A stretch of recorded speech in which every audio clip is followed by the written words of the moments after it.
Учениците Дино Иванов, кој свири на гајда, Филјан Харалампиев, кој свири на тамбура,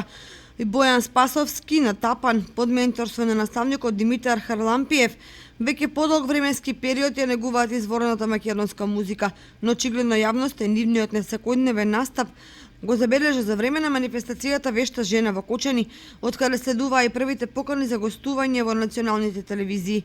Нивниот талент го следеше не само македонската јавност, туку и диаспората, а тоа е повод плюс за да порасне и нивната мотивација за поорганизиран и поамбициозен настап во 2017 година. Според нивниот ментор Харлампиев, во моментот се работи на проширување на оркестарот со вокален солист, а 2017 година е планирано учество на фестивалот за народни инструменти Пеце Атанасовски во село Долнен и Прилепско, како и на сите манифестации во основните училишта во Виница и продлабочување на соработката со Домот на културата Тошо Арсов.